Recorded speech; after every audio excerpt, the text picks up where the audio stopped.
Mark ಸುವಾರ್ತೆ 5ನೇ ಅಧ್ಯಾಯ 35-36 ವಚನ ನಾವು ಧ್ಯಾನ ಮಾಡೋಣ. ಆತನು ಇನ್ನು ಮಾತಾಡುತ್ತಿರುವಲ್ಲಿ ಸಭಾಮಂದಿರದ ಅಧಿಕಾರಿಯ ಕಡೆಯವರು ಬಂದು, ನಿನ್ನ ಮಗಳು ತೀರಿ ಹೋದಳು, ಇನ್ನೇಕೆ ಗುರುವಿಗೆ ತೊಂದರೆ ಕೊಡುವುದು ಅಂದರು. ಅವರು ಆಡಿದ ಮಾತನ್ನು ಯೇಸು ಲಕ್ಷ್ಯ ಮಾಡದೆ, ಸಭಾಮಂದಿರದ ಅಧಿಕಾರಿಗೆ ಅಂಜಬೇಡ, ನಂಬಿಕೆ ಮಾತ್ರ ಇರಲಿ ಎಂದು ಹೇಳಿದರು. ಒಬ್ಬ ತಂದೆ ಯೇಸು ಸ್ವಾಮಿ ಹತ್ರ ಬರ್ತಾನ.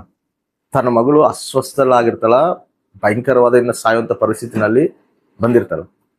ಯೇಸು ಸ್ವಾಮಿ ಹತ್ರ ಬಂದು, ನನ್ನ ಮಗಳು ಈ ರೀತಿ ಸಾಯುವಂತ ಪೊಸಿಷನ್ ಅಲ್ಲಿ ಬಂದಿದ್ದಾಳೆ, ಭಯಂಕರವಾದ ಅನಾರೋಗ್ಯ ಸಮಸ್ಯೆಯಲ್ಲಿ ಬಾಧೆ ಬೀಳ್ತಾಳೆ, ಅಯ್ಯ ನೀನ್ ಬಂದು ನನ್ನ ಮಗಳಿಗೆ ನೀನು ಸ್ವಸ್ಥಪಡಿಸು ಅಂತೇಳಿ ಕೇಳ್ತಾನ. ಕೇಳಿದಾಗ ಯೇಸು ಸ್ವಾಮಿ ಸರಿ ಹೋಗೋಣ ಬಾ ಅಂತೇಳಿ ಬರ್ತಿರೋ ಸಂದರ್ಭದಲ್ಲಿ ರಕ್ತ ಕುಸುಮ ಅಂತ ಸ್ತ್ರೀ ಕೂಡ ತಾನು ಕೂಡ ಅನಾರೋಗ್ಯ ಸಮಸ್ಯೆಯಿಂದ ಬಾಧೆ ಬೀಳ್ತಿರ್ತಾಳೆ. ತಾನು ವಿಶ್ವಾಸಲಿದ್ದ ಬಂದು ಯೇಸು ಸ್ವಾಮಿ ವಸ್ತ್ರನ ಮುಟ್ಟಿ ಸ್ವಸ್ಥ ಆಗ್ತಾಳೆ. ಸ್ವಸ್ಥದೆಲ್ಲ ಆಗಿ ಇವ್ರು ದಾಟಿ ಬರ್ತಾ ಇರೋ ಸಂದರ್ಭದಲ್ಲಿ ಒಬ್ಬ ವ್ಯಕ್ತಿ ಬಂದು ಹೇಳ್ತಾನ, ನಿನ್ ಮಗಳು ಸತ್ತೋಗ್ಬಿಟ್ಟಲ್ಲ, ಇನ್ನ ಗುರು ಎದಕ್ ತೊಂದರೆ ಕೊಡ್ತಿ, ಯೇಸು ಸ್ವಾಮಿಗೆ ತೊಂದರೆ ಕೊಡ್ಬೇಡ, ಆಕಿನ ಸತ್ತೋಗಿದಲ್ಲ, ಇನ್ನ ಆತನ ಕಳ್ಸು ಅಂತ ಹೇಳ್ತಾನ. ಹೇಳಿದಾಗ ಅವ ಯೇಸು ಸ್ವಾಮಿ ಏನ್ ಮಾಡ್ತಾನ, ಅವನ ಮಾತಿನ ಲಕ್ಷ್ಯ ಕೊಡೋದಿಲ್ಲ. ಈ ವ್ಯಕ್ತಿಗೆ ಹೇಳ್ತಾನ, ತಂದೆಗೆ, ನೋಡಪ್ಪ ನೀನು ಅಂಜಬೇಡ, ಭಯಪಡಬೇಡ, ನೀನು ನಂಬಿಕೆ ಮಾತ್ರ ಇಡು ಅಂತೇಳಿ ಹೇಳ್ತಾನೆ. ಸರಿ ಅಂತೇಳಿ ಹೋಗಿ ಆ ಒಂದು ಚಿಕ್ಕ ಹುಡುಗಿನ ಯೇಸು ಸ್ವಾಮಿ ಹೋಗಿ ಬದುಕಿಸ್ತಾನ, ಎದ್ದಾಳಿಸ್ತಾನ. ನಂಬಿಕೆ ಈ ವ್ಯಕ್ತಿ ಇಡ್ತಾನ ಯಾರ ಮೇಲೆ? ದೇವರ ಮೇಲೆ. ಈ ನಂಬಿಕೆ ಏನಾಗೈತೆ, ಆ ಮಗಳಿಗ ಸ್ವಸ್ಥತೆ ಆಗತ್ತೆ. ಅಂದ್ರೆ ದೇವ್ರ ಏನಂತ ಹೇಳ್ತಾನ, ನೀವು ಯಾವ್ದೇ ಸಮಸ್ಯೆ ಬರ್ಲಿ ನಿಮಗೆ ಭಯ ಪಡುವಂತವ್ರಾಗಿರಬೇಡ್ರಿ. ನೀವು ಹೆಂಗಿರ್ಬೇಕಂದ್ರೆ ನಂಬಿಕೆ ಇಟ್ಟು ನೀವು ನಡೀರಿ. ಯಾರ ಮೇಲೆ? ನನ್ನ ಮೇಲೆ ನಂಬಿಕೆ ಇಡ್ರಿ, ಮನುಷ್ಯರ ಮೇಲೆ ಅಲ್ಲ, ಬಂಧುಗಳ ಮೇಲೆ ಅಲ್ಲ, ಅಧಿಕಾರಿಗಳ ಮೇಲೆ ಅಲ್ಲ, ನನ್ನ ಮೇಲೆ, ಸರ್ವಶಕ್ತನಾದ ದೇವರು ನಾನು, ನನ್ನ ಮೇಲೆ ನೀವು ನಂಬಿಕೆ ಇಡ್ರಿ, ನಾನು ನಂಬಿಗಸ್ತನು, ನೀವು ಭಯಪಡಬೇಡ್ರಿ ಅಂತೇಳಿ ನಮಗೆ ದೇವ್ರು ವಾಗ್ದಾನ ಮಾಡೋಣ. ಇವಾಗ ನಾವೇನ್ ಮಾಡ್ಬೇಕು? ವಿಶ್ವಾಸಲಿದ್ದ ದೇವ್ರ ಮೇಲೆ ನಂಬಿಕೆ ಇಟ್ಟು ನಾವು ನಡಿಬೇಕು. ಆದ್ರೆ ನಾವೇನ್ ಮಾಡ್ತೀವಿ? ವಿಶ್ವಾಸಲಿದ್ದ ನಾವು ಬಲಹೀನರಾಗಿ ಏನಾದ್ರೂ ಸಮಸ್ಯೆ ಬಂದೈತಂದ್ರೆ, ಏನಾದ್ರೂ ಗಲಿಬಿಲಿ ಆಗೈತಂದ್ರೆ, ಏನಾದ್ರೂ ನಾವು ಪ್ರಾಬ್ಲಮ್ ಫೇಸ್ ಮಾಡ್ತಿದೀವಿ ಅಂದ್ರೆ ಫಸ್ಟ್ ನಮ್ಮಲ್ಲಿ ಬರೋದೇನು? ಭಯ.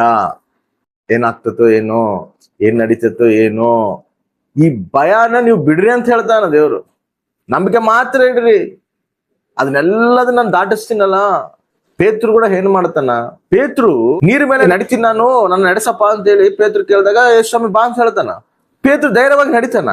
ಯಾವಾಗಾದ್ರೂ ಆ ಒಂದು ಹಳೆಗಳನ್ನ ಅವ್ನು ನೋಡ್ತಾನೋ, ಭಯಬಿದ್ದು ಏನಾಗ್ಬಿಡ್ತಾನ, ಆ ನೀರ್ನಾಗ ಮುಣುಗ್ತಾನ. ಎದಕ್ಕ? ಪೇತ್ರು ಅಲ್ಲಿ ಬಲಹೀನನಾದ ಅಂದ್ರೆ ಭಯಪಟ್ಟ. ಅವರ ವಿಶ್ವಾಸದಲ್ಲಿ ನಡೆಯುವಂತ ಪೇತ್ರು ಯಾವಾಗಾದ್ರೂ ಸಮಸ್ಯೆಗಳ ಕಡೆ ನೋಡುದೋ ಅವನಲ್ಲಿ ಏನ್ ಬಂತು? ಭಯ ಬಂತು ಪೇತ್ರಲ್ಲಿ. ಪೇತ್ರಲ್ಲಿ ಭಯ ಬಂದಾಗ ಪೇತ್ರ ಏನಾಗ್ದ? ವಿಶ್ವಾಸದಲ್ಲಿ ಬಲಹೀನನಾದ. ವಿಶ್ವಾಸದಲ್ಲಿ ಬಲಹೀನನಾದಾಗ ಏನಾದ? ಆ ಒಂದು ಸಮಸ್ಯೆದಲ್ಲಿ ಮುನಿಗೆ ಹೋಗಕ್ ಪ್ರಾರಂಭಿಸ್ತ. ಅದೇ ರೀತಿಯಲ್ಲಿ ಗೊಲಿಯಾತನು ಕೂಡ ಯುದ್ಧಕ್ಕೆ ಬಂದಾಗ ಇಸ್ರಾಯೇಲ್ ಪ್ರಜೆಗಳು, ಸೈನಿಕರು ಎಲ್ಲರೂ ಭಯ ಬೀಳ್ತಿರ್ತಾರ. ದಾವೀದ ಏನ್ ಮಾಡ್ತಾನ? ವಿಶ್ವಾಸದಲ್ಲಿದೆ ಎದುರಿಸ್ತಾನ.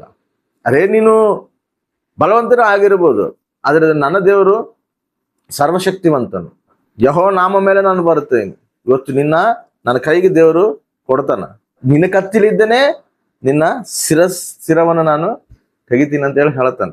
ಯಾವೊಂದು ಧೈರ್ಯವಿದೆ ಹೇಳ್ತಾನ. ಇವರೆಲ್ಲ ಭಯಪಡ್ತಾರಲ್ಲ, ರಾಜನೇ ಭಯಪಡ್ತಾನ, ರಾಜನೇ ಭಯಪಟ್ಟ ಅರಮನೆದಾಗ ಅದನ್ನಲ್ಲ. ನೀನ್ ಯಾವ ಧೈರ್ಯ ಮೇಲೆ ಹೇಳ್ತದೆ ಅಂದ್ರೆ, ನಾನು ದೇವ್ರ ಧೈರ್ಯ ಮೇಲೆ ಹೇಳ್ತಾ ಇದೀನಿ, ದೇವ್ರ ಮೇಲೆ ವಿಶ್ವಾಸಲಿದ್ದು ಹೇಳ್ತಾ ಇದೀನಿ, ದೇವ್ರ ಮೇಲೆ ನಂಬಿಕೆಲಿದ್ದ ನಾನು ಹೇಳ್ತಾ ಇದೀನಿ. ಅವಾಗ ಏನ್ ಮಾಡ್ತಾನ ದಾವೀದ? ಅದನ್ನ ಜಯಿಸ್ತಾನ. ಹಂಗ ನಾವನ್ನು ಯಾವುದೇ ಸಮಸ್ಯೆ ಬಂದಾಗ ನಾವು ಭಯಪಟ್ಟಿವಂದ್ರೆ, ಭಯ ನಮ್ಮಲ್ಲಿ ಏನು ಮಾಡ್ತದಪ್ಪ ಅಂತ ಹೇಳಿದ್ರೆ, ವಿಶ್ವಾಸದಲ್ಲಿ ನಮ್ಮನ್ನು ಬಲಹೀನ ಪಡಿಸ್ತದೆ, ವಿಶ್ವಾಸದಲ್ಲಿ ನಮ್ಮನ್ನು ಕೃಂಗಿಸ್ತದೆ. ವಿಶ್ವಾಸದಲ್ಲಿ ನಾವು ಯಾವಾಗ ಬಲಹೀನ ಆಗ್ತೀವೋ, ಆತ್ಮೀಯ ಜೀವಿತದಲ್ಲಿ ಕೂಡ ನಾವು ಬಲಹೀನರಾಗ್ತೀವಿ, ಆತ್ಮೀಯ ಜೀವಿತದಲ್ಲಿ ನಾವು ಕೃಂಗುತ್ತೀವಿ. ಅದು ಅಪವಾದಿ ಮಾಡುವಂತ ಅದು ಕುತಂತ್ರ. ಅದೇ ನಾವು ಆತ್ಮೀಯ ಜೀವಿತದಲ್ಲಿ ಬೆಳೆದಿಲ್ದಂಗ, ಆತ್ಮೀಯ ಜೀವಿತದಲ್ಲಿ ನಾವು ಉನ್ನತ ಸ್ಥಾನದಲ್ಲಿ ಬರದಿಲ್ದಂಗ, ದೇವರಿಗೆ ನಾವು ಇನ್ನೂ ಸನ್ನಿಹಿತರಾಗದಿಲ್ದಂಗ ಏನ್ ಮಾಡ್ತಾನಂದ್ರೆ, ಕೆಲವೊಂದು ಸಮಸ್ಯೆಗಳು ತಂದು ನಮ್ಮ ಮುಂದೆ ಇಟ್ಟಾಗ ಭಯ ಪಡ್ಸಕ್ ನೋಡ್ತಾನ.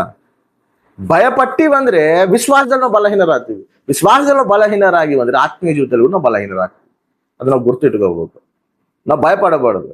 ದೇವ್ರ ಹೇಳನೆಲ್ಲ ಭಯಪಡ್ಬೇಡ, ಚಿಂತೆ ಎಲ್ಲ ನನ್ ಮೇಲೆ ಹಾಕಂತೇಳಿ. ಮತ್ ನಾವೇದಕ್ಕೆ ಚಿಂತೆ ಮಾಡ್ಬೇಕು? ಎಲ್ಲ ದೇವ್ರ ಮೇಲೆ ಹಾಕ್ಬೇಕು. ಆತ ಯುದ್ಧ ಮಾಡ್ತಾನ, ಶೋಧನೆಗಳು ಬರ್ತಾವ, ಆದ್ರೂ ಅದ್ರಾಗ ನಾನು ತಪ್ಪಿಸ್ತೀನಿ ಅಂತೇಳಿ ದೇವ್ರು ಆಗ್ದಾನ ಮನನ.